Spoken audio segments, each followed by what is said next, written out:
Vayigash.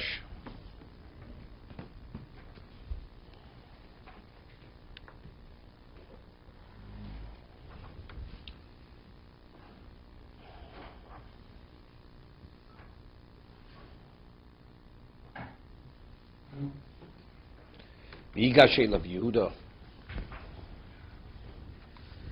Yehuda approached Yosef, V'yomer, Bi'adoni. Yedaber no avdecho dov b'ozne Adoni. Allow your servant to speak in the ears of my master. Vayicharapcho be'avdecho. And you should not become angry with your servant. Ki chamocha kefaro. Because in truth, I esteem you as Paro, or I value you like Paro, which has many connotations, many levels of meaning. Yigash daber no bozne Adoni. Yikonsu dvorei boznecho.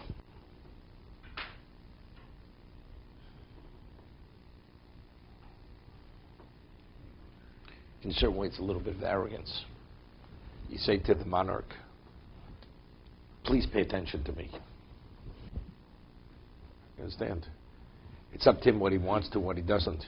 I mean, you beseech him, please be attentive to my pleas. Still. Well, what would be the difference between Vayigash and Vayigash? Does Vayigash imply a certain closeness?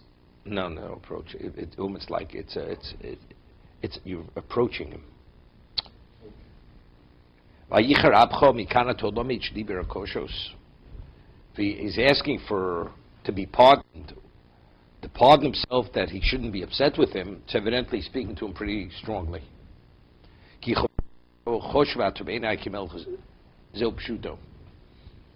Meaning, what he's saying is, don't take it the wrong way. Because factually, I value you like a king.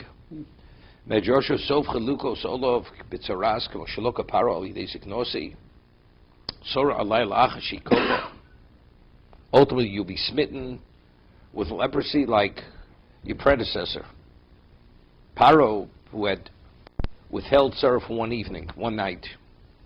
Just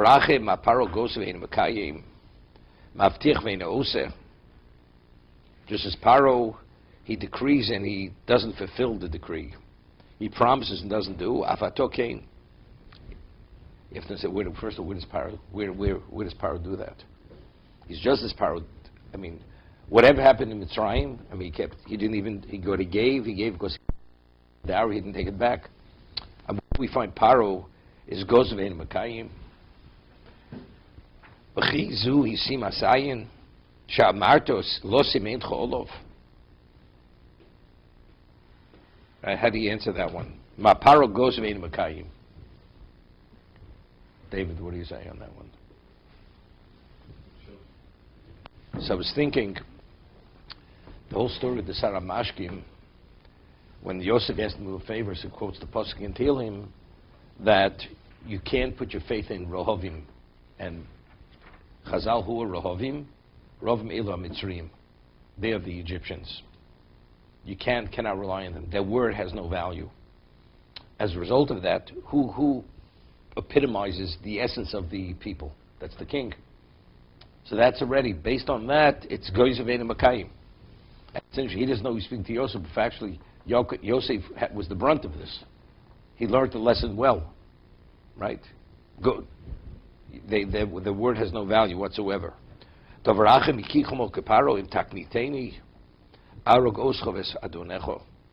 if you anger me, I will kill you together with your master.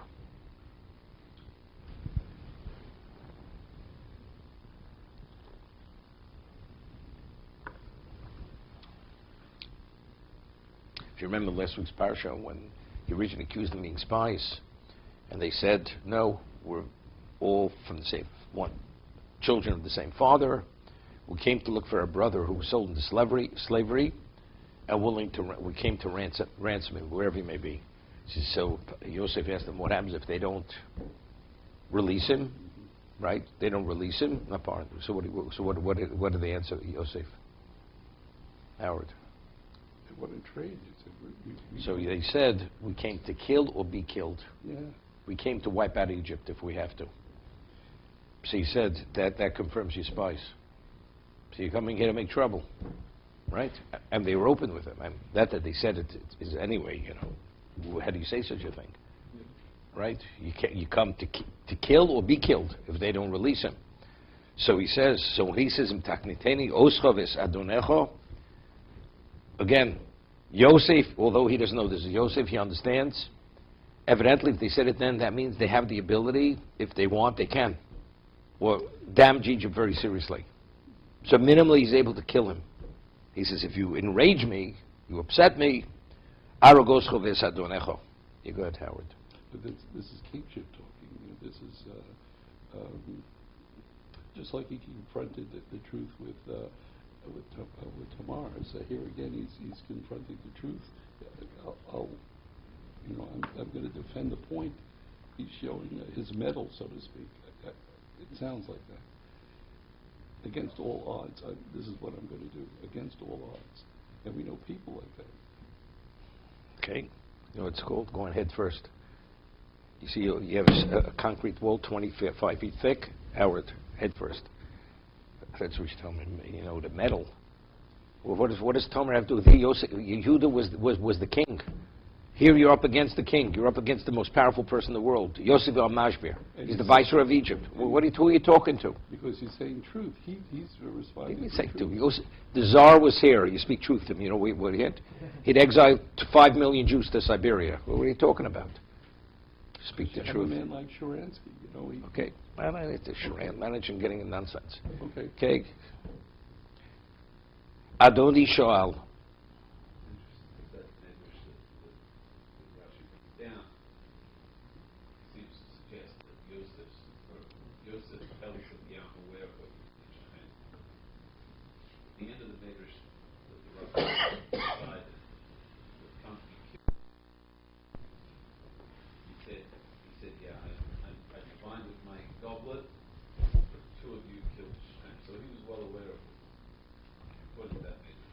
Yeah, but Egypt's not Shechem.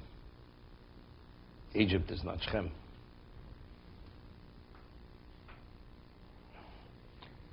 Adoni Shoal.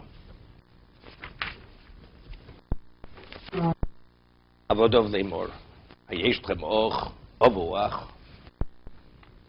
He keeps referring to him as master, which is fine. My master has asked his servants, do you have a father? Do you have a brother? Rashi, mitchila ba'alila bos aleinu. Initially, you came with a ploy against us. Lomo lisho kolela. Why are you asking all these questions? Bitcho hinu mevakshi. Achoseinu atum mevakish. We're entering some kind of shirach. Aval pikein v'nomer al. We were truthful. V'nomer al donei v'luchadim v'chodovo. We did not withhold anything from you. V'nomer al doni yesh lanu over zokein v'yel zukunim koton v'ochav mes v'yivosehu levado li'imo vav v'hevo. Now it's interesting. When they came back without Shimon, Yaakov asked him, "What did you have to give him all this information for?" Right? So what did Judah say to his father? He says he asked us. We couldn't lie to the man because he asked specifically. We had no choice. We had to divulge the information. So if that's the case, here he's saying we didn't have to share all this information, despite the fact v'nomer al donai yeshlan of zokein v'yel zukunim koton. So evidently, it seems to be he offered the information. I mean, here the plea is we offered the information which we didn't have to, right? Or what?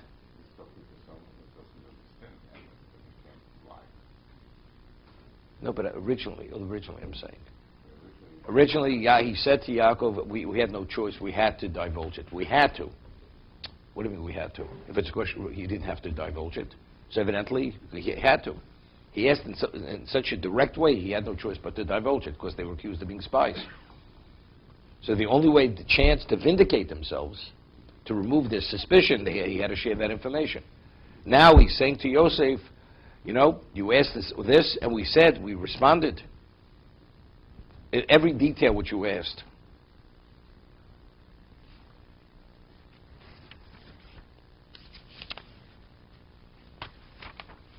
The answer is, factually, it's really a continuation of the previous posuk. We weren't interested in doing a shidduch here. Yet you asked personal information. It's true. He's only trying to prove that the whole thing over here was a ploy to entrap them with Binyamin. Right? He's laying out the whole scenario, how things evolved and unfolded here. Why did you ask this information? For what reason? There was nothing personal between us. How could he ask that to Yosef, the vice versa? Why would he even go there? Who? Yehuda. He's trying to present this case that here he's claiming he's an upright, honest man, and he's showing the whole man is evil and sinister, and the whole thing was a ploy, a plot to be able to entrap him with his younger, to be able to, and he planted the goblet to accuse Binyamin. Right, but It's a frame-up. Those want to see how But he's going to accuse Yosef, the viceroy. Yes. What's the alternative here? They're all going to be killed or be slaves in either case. He's already forfeited his share in the world to come if he doesn't bring Binyamin back. And not only that, he says, if I have to kill you all, we're going to go to war here. Over here, it's live or die. That's what it is anyway. That's the reality of everything that's going on here. Okay, let's see the moral. Sometimes when we negotiate